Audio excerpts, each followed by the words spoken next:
Assalamualaikum warahmatullahi wabarakatuh. Halo semuanya, perkenalkan nama saya Nedan Efsa Fitri. Saya dari Universitas Nusa Putra, program studi manajemen. Di sini saya akan mempresentasikan tugas mata kuliah peminatan, yaitu mata kuliah pemasaran berkelanjutan. Nah, di sini saya diberikan tugas untuk membuat ide bisnis. Di sini saya mengambil ide bisnis pada bidang kosmetik, yaitu produk lip serum. Untuk mempersingkat waktu, di sini saya akan mempresentasikan hasil dari ide bisnis saya. Baik, langsung saja ke pembahasan kali ini, yaitu ide bisnis lip serum. Jadi di sini saya mengambil lip serumnya itu dengan nama produk lip balm. Nah, lip balm ini mempunyai istilah yang dapat diartikan sebagai daya tarik atau pesona yang terkait dengan bibir atau perawatan bibir. Nah, kata lip ini merujuk pada bibir, nah sedangkan charm ini yaitu diartikan sebagai daya tarik atau pesona yang melekat pada sesuatu. Nah, dalam konteks produk perawatan bibir, nama lip balm ini dapat memberikan kesan bahwa produk ini dapat meningkatkan pesona atau daya tarik bibir penggunanya.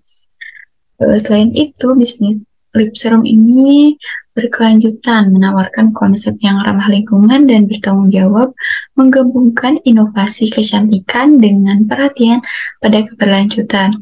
Nah, lip serum ini tidak hanya dirancang untuk memberikan manfaat untuk kesehatan pada bibir, tetapi juga dibuat dengan menggunakan bahan-bahan ramah lingkungan dan proses produksi yang berkelanjutan. Nah, adapun visi misi dari ide bisnis ini yaitu mempunyai visi menjadi pelopor dalam industri kecantikan berkelanjutan dengan memimpin perubahan menuju produk perawatan bibir yang tidak hanya memberikan hasil yang optimal, tetapi juga mendukung keberlanjutan lingkungan. Ini yaitu dengan menciptakan tren positif di kalangan konsumen yang semakin menyadari nilai-nilai berkelanjutan dalam memilih suatu produk kecantikan.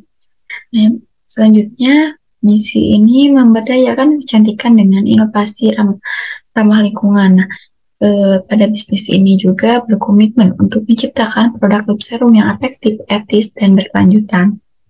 Pemimpin tren kecantikan yang sadar lingkungan. Nah, di sini juga ingin menginspirasi perubahan positif dalam kebiasaan perawatan pribadi, menciptakan pesona kecantikan yang bertahan dan peduli pada lingkungan.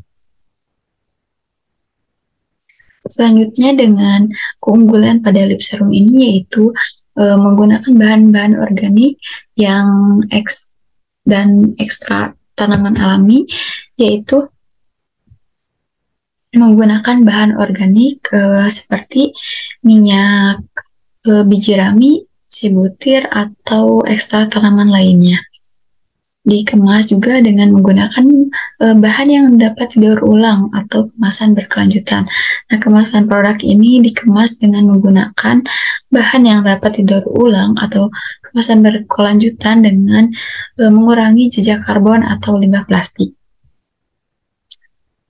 Dan keunggulan dari lip serum ini juga menggunakan proses produksi yang ramah lingkungan, yaitu dengan fokus penggunaan energi terbarukan dan pengelolaan limbah yang efisien. Lip serum ini juga diproduksi dengan dampak lingkungan yang minimal. Solusi bagi konsumen ini juga memberikan kelembaban atau pengurangan garis-garis halus pada bibir dan kesadaran lingkungan. Kesadaran lingkungan ini memberikan konsumen ini mempercayai bahwa opsi kecantikan yang sesuai dan nilai lingkungan mereka. Nah, dengan cara menggunakan perubahan positif dalam pola konsumsi pada kosmetik. Selanjutnya, permasalahan yang diatasi untuk para konsumen yaitu penggunaan bahan kimia berbahaya. Jadi lip serum ini tidak memakai bahan kimia yang berbahaya. Dalam mengurangi resiko paparan bahan kimia berbahaya dengan menawarkan produk yaitu dari bahan-bahan alami. Kemasan yang dapat didaur ulang. ini mengatasi masalah plastik dengan penggunaan kemasan yang dapat didaur ulang atau berkelanjutan. Selanjutnya, pemanfaatkan energi fosil itu dengan mengurangi ketergantungan pada energi fosil dalam proses produksi, berkontribusi pada peralihan.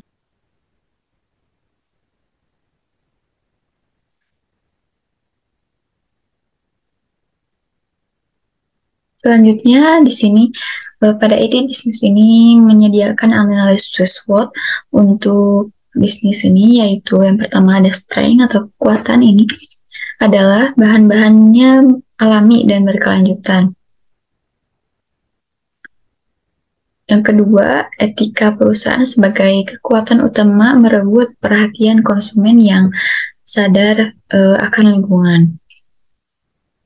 Yang ketiga, pemasaran berbasis edukasi. Jadi, pemasaran berbasis edukasi ini yaitu dengan strategi pemasaran yang fokus pada edukasi konsumen tentang pentingnya untuk menjaga kecantikan yang berkelanjutan dan kemasan yang dapat didaur ulang. Untuk kelemahan di ide bisnis ini yaitu biaya produksinya itu lebih tinggi karena menggunakan bahan-bahan yang berkualitas dan proses produksi ini juga berkelanjutan dapat meningkatkan biaya produksi yang lebih tinggi. Keterbatasan distribusi yaitu jangkauan distribusi ini masih terbatas dan dapat menjadi kendala dalam mengakses pasar global. Dan yang terakhir yaitu kelemahannya, masyarakat mungkin masih terbiasa dengan produk lip serum yang konvensional atau yang berbahan dari mengandung bahan kimia. Selanjutnya, peluang dari ide bisnis ini yaitu tren kecantikan berkelanjutan, yaitu dengan meningkatnya kesadaran konsumen terhadap berkelanjutan. Jadi menciptakan ide bisnis ini untuk peluang pertumbuhan lip serum yang berbahan alami. Kemitraan dengan toko kecantikan atau merek lain dengan produk-produk yang serupa yaitu lip serum. Peluang selanjutnya itu mengembangkan produk perawatan kulit. Jadi untuk pengembangan produknya itu bisa dengan perawatan kulit untuk mencakup berbagai kebutuhan konsumen seperti pencuci muka atau body scrub atau yang lainnya untuk perawatan kulit lainnya. Nah, adapun ancaman dari ide bisnis ini yaitu pesatnya perubahan tren. Jadi kecenderungan konsumen ini cepat berubah dapat menjadi ancaman jika ide bisnis ini tidak dapat mengikuti tren kecantikan yang terus berkembang. Ancaman selanjutnya yaitu persaingan dengan merek kecantikan lainnya. Hal ini dapat menjadi ancaman karena tidak termasuk pada kosmetik yang tidak menggunakan bahan yang berkelanjutan. Nah, itu pun sangat menjadi tantangan untuk pada lip serum yang berbahan alami ini. Yang terakhir yaitu perubahan dalam regulasi lingkungan dapat mempengaruhi biaya. Nah, regulasi lingkungan ini juga mempengaruhi biaya produksi maupun proses bisnisnya. Strategi untuk mencari modal pada ide bisnis ini yaitu yang pertama dengan mengajukan proposal kepada calon investor usaha. Jadi salah satu cara yang efektif untuk mencari modal adalah dengan mengajukan proposal kepada calon investor usaha. Jadi dengan dapat menyusun proposal yang mengajukan ide bisnis, potensi pasar seperti proyek keuntungan dan manfaat bagi investor. Jadi proposal ini yang baik dapat menarik investor untuk menanam modalnya di bisnis ini. Yang kedua, mengikuti pameran kompetisi yaitu dengan mengikuti pameran atau kompetensi bisnis yang dapat memberikan kesempatan untuk memperoleh modal usaha. Pameran kompetensi ini seringkali dihindari oleh investor atau pihak yang tertarik dengan bisnis-bisnis yang inovatif. Nah, selain itu, pameran atau kompetisi juga dapat membantu meningkatkan visibilitas bisnis ini. Yang ketiga, mencari partner bisnis, yaitu strategi ini untuk mendapatkan modal usaha dengan cara mencari partner bisnis yang memiliki visi dan misi yang sama, mungkin dapat memperoleh modal serta mendapatkan ide-ide kreatif lainnya yang untuk bisa mengembangkan bisnis dengan cepat. Selanjutnya, mengambil modal dari konsumen dengan cara pre-order, yaitu dengan menawarkan jasa atau barang yang kita jual ini dengan sistem pre-order, dengan cara dapat meminta uang muka dulu atau dengan down payment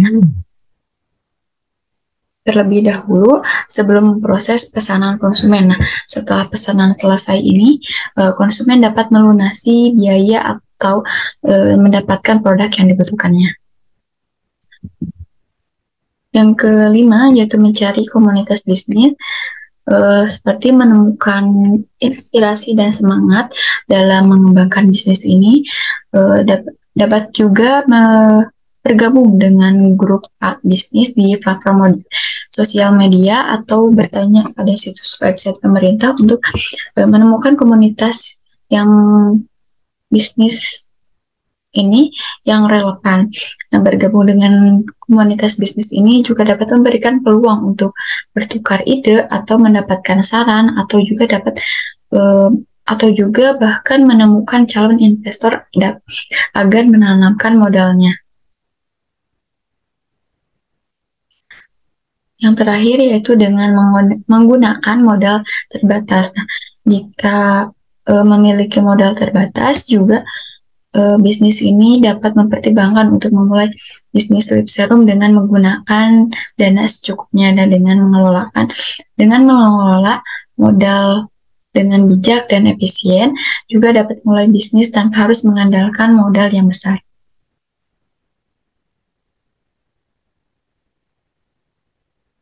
Berikut ada contoh produk dari lip serum.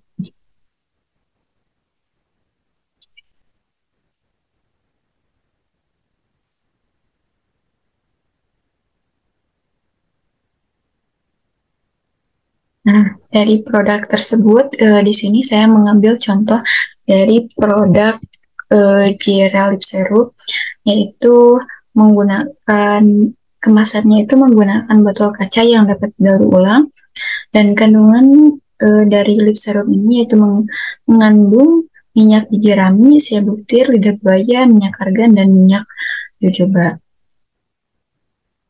Strategi pemasaran. Di sini menggunakan strategi pemasaran STP. Yang pertama, segmenting, yaitu wanita usia 18-45 tahun dengan kulit bibir kering. Targeting, yaitu konsumen yang aktif di media sosial atau memiliki minat dan tren kecantikan yang berkelanjutan. Positioning ini yaitu posisi pada lip serum ini berkelanjutan dan dengan menggunakan formula alami dan kemasan yang ramah lingkungan. Selanjutnya, bauran pemasaran ini menggunakan 4V, yaitu produk dari bahan-bahan organik dan kemasan botol kaca yang dapat didaur ulang dan desainnya yang menarik dengan menggunakan aplikatornya itu. Nah, price atau harganya itu harga yang kompetitif untuk kualitas dan nilai tambah produk. Jadi dengan harga yang kompetitif dan walaupun harganya kompetitif tapi kualitasnya tidak main-main. Nah, yang ketiga yaitu price di toko ini, distribusi ini tersedia di toko kecantikan, apotek, atau dari situs website resmi dan mitra e-commerce.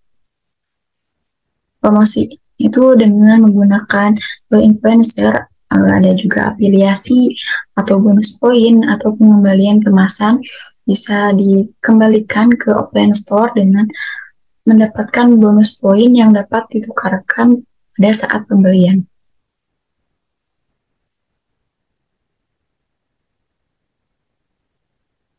Selanjutnya, model bisnis kanvas pada lip serum ini, yang pertama, customer segment, yaitu segmentasi pada pelanggan berdasarkan kebutuhan perawatan bibir, yaitu bibir kering atau perawatan yang anti-aging. Segmentasi berdasarkan demografi, yaitu wanita pada usia 18 sampai 45 tahun dan memiliki kesadaran lingkungan untuk kecantikan. Yang kedua yaitu saluran atau channel, yaitu salurannya ada di offline store, ada di toko online seperti e-commerce atau media sosial lainnya, dan melalui distribusi toko-toko retail offline lainnya. Yang selanjutnya hubungan pelangganan, yaitu layanan pelanggan yang ramah, tentunya memberikan konsultan kecantikan, membership, ataupun membuat konten edukasi atau webinar atau live di media sosial atau e-commerce untuk dapat sharing dengan konsumen dan ulasan dari para konsumen. Selanjutnya value proportion, yaitu dengan memiliki keunggulan atau nilai dari lip serum ini, yaitu dengan hidrasi alami, nutrisi antioksidan, pelindungan dari sinar UVY alami atau anti penuaan tanpa bahan kimia, penyembuhan alami, aman untuk kulit sensitif tanpa pewangi buatan, dan tentunya ramah lingkungan. Selanjutnya revenue statement, yaitu dengan menawarkan para pelanggan ini untuk bergabung dengan program kami, yaitu membership atau keanggotaan yang memberikan keuntungan khusus seperti diskon reguler, akses ke produk eksklusif, atau dengan mendapatkan pengiriman gratis dengan minimal belanja. Selanjutnya, aktivitas utama atau key activity, yaitu dengan menjual produk kecantikan terbaik, manajemen membership atau konsultan ini, terus dengan customer service yang baik pula, yang bisa menjawab pertanyaan atau keluhan atau konsultasi dari para pelanggan, dan memasarkan produk. Yang selanjutnya, key research, yaitu tentunya dengan bahan baku yang berkualitas tinggi, mesin dan peralatan produksi yang modern, dan sanitasi, laboratorium penelitian dan pengembangan untuk uji coba, pemasaran dan tim promosi yang efektif, sistem informasi yang canggih, dan tentunya memiliki hubungan yang baik dengan pemasok bahan baku. Dan yang terakhir yaitu key partner. Yang selanjutnya yaitu care partner. Partner ini yaitu ada influencer, pemasok, dan industri kecantikan. Selanjutnya ada struktur biaya, yaitu biaya bahan baku untuk per unitnya itu sebesar 20.000, biaya produksi 10.000, biaya pengemasan 5.000, dan total untuk per unitnya yaitu 35.000 dengan profit margin 50%, jadi mendapatkan harga jual sebesar 52.500. Di sini ada contoh persona untuk target marketing kita, yaitu seperti usia pada 22 tahun, sebagai mahasiswa, influencer atau content creator dengan kebutuhan bibir, ingin mencoba produk perawatan bibir yang sederhana dan efektif dan cocok untuk pemula dalam dunia kecantikan. Preferensinya itu dengan produk yang mudah diaplikasikan dan memberikan hasil yang terlihat dengan cepat. Adapun di sini timeline atau susunan dari ide bisnis ini yaitu 12 bulan sebelum peluncuran. Nah, melakukan penelitian pasar dengan mengidentifikasi tren kecantikan terkini, kebutuhan pelanggan, dan analisis pesaing di pasar produk perawatan bibir, dan mengembangkan kerjasama dengan ahli dermatologi atau formulasi produk untuk menciptakan formula lip serum yang inovatif, dan uji coba produk ini bertujuan untuk memastikan keamanan dan kualitasnya. Sebelum 9 bulan sebelum peluncuran produk, yaitu dengan mengembangkan identitas merek untuk lip serum termasuk desain kemasan dan logo, dan rancangan strategi pemasaran yang fokus pada keunikan dan manfaat produk. 6 bulan sebelum peluncuran produk, yaitu dengan memilih kelompok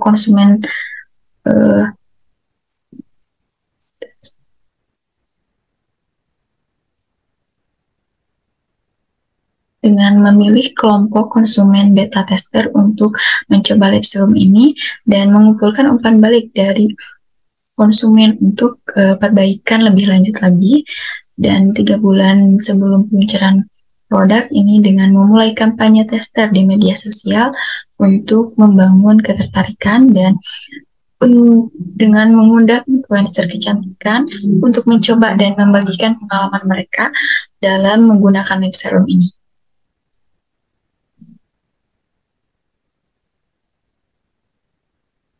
Selanjutnya, 1 bulan sebelum percobaan produk, yaitu dengan menentukan lokasi dan detail acara peluncuran baik virtual maupun toko fisik, dan mempersiapkan materi presentasi untuk demo produk. Bulan peluncuran produk, yaitu dengan menggelar acara peluncuran dengan demo produk, presentasi, dan interaksi langsung dengan konsumen, dan aktifkan kampanye media sosial dengan peluncuran dengan hashtag khusus. Dan setelah peluncuran produk, yaitu dengan melanjutkan kampanye di media sosial dan konten kreatif untuk mempertahankan minat konsumen, dan juga menggunakan ulasan pelanggan dan testimoni sebagai bagian dari strategi pemasaran kami. Dan yang terakhir, yaitu dengan mengevaluasi kinerja bulanan dari 18 bulan sampai dengan 24 bulan dengan menganalisis data penjualan dan umpan balik dari konsumen, dan juga menyesuaikan strategi pemasaran berdasarkan hasil evaluasi.